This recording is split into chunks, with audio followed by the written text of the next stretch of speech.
again, death is a part of life, and it's going to happen before very long, I suppose, to me. And I feel like I have had something unusual here that I don't know why, but I don't think we should be afraid of death, and I think more or less I was earlier, when I was a child. That was kind of a horrible thing, and I remember when so many of the funerals, people were just carrying on. Not that I remember too many funerals individually, I don't. But, for instance, well, anyway, I ended up with, was with some dying people in Hope Hospice, the local.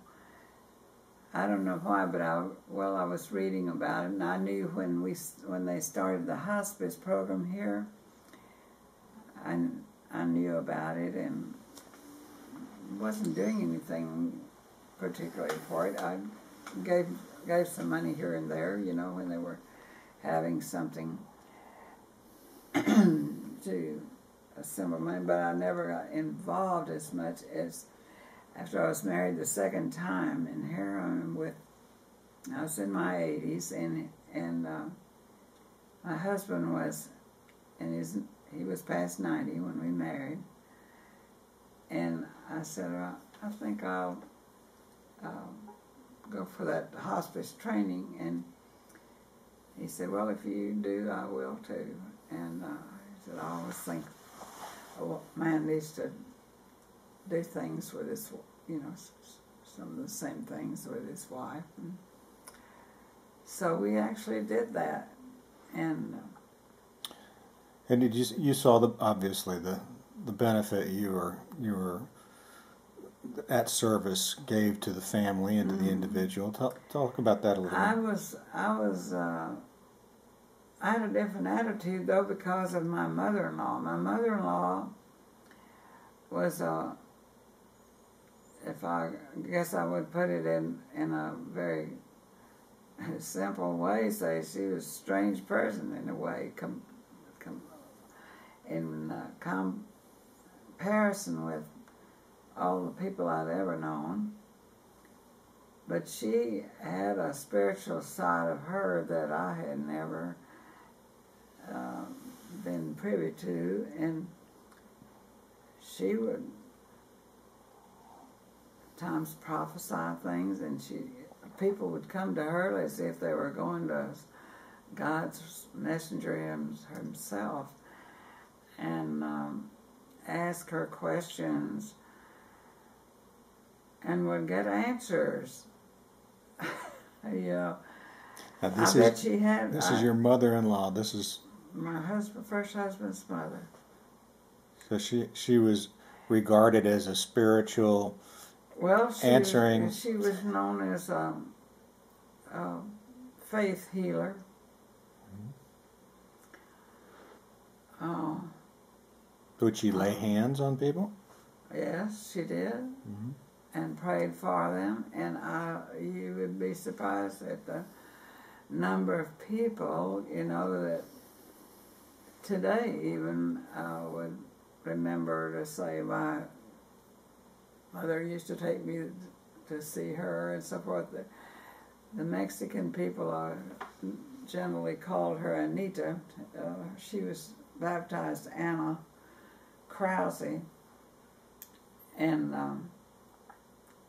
her father and mother were part of two prominent families in the hill country here and all around New Braunfels. Her mother was a Jonas, Jonas, and Father Krause. Now, it's not kin to all the Krauses here, but anyway, she had, in her family, in her parents' family, each family was 11 children. So that meant that there were a lot of uncles and cousins, you see, and then by the time those people married and so forth, there were all kinds of names. And in her own family, I'm talking about her parents' family, her mother was Anna Jonas and her father was Gus Krause. Well, when they married, they had 8 children, 4 of each, 4 boys and 4 girls. And she was one of those. And she told me that she had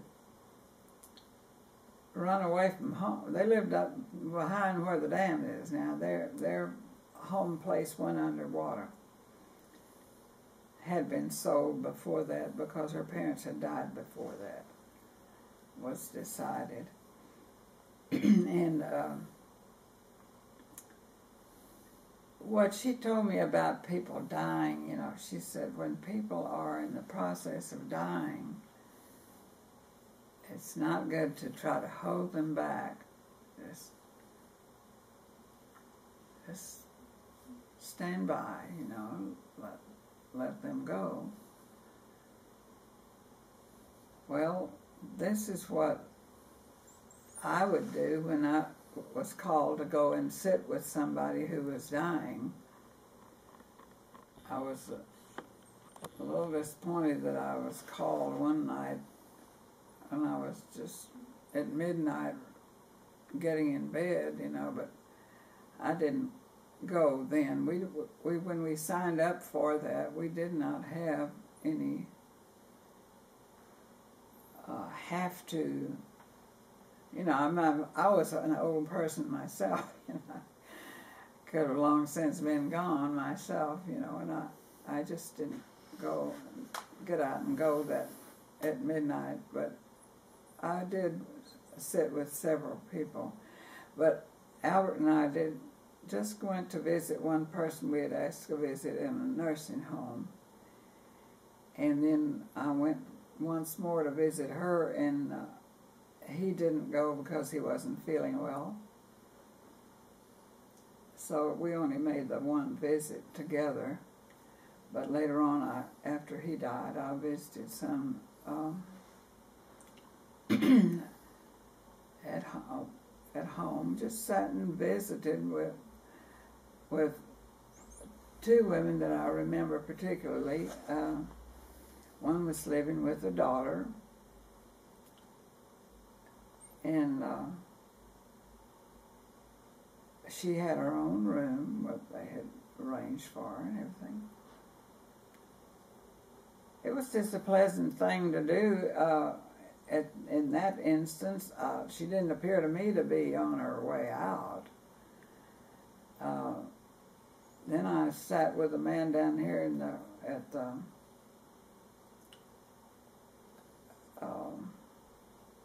Colonial Manor.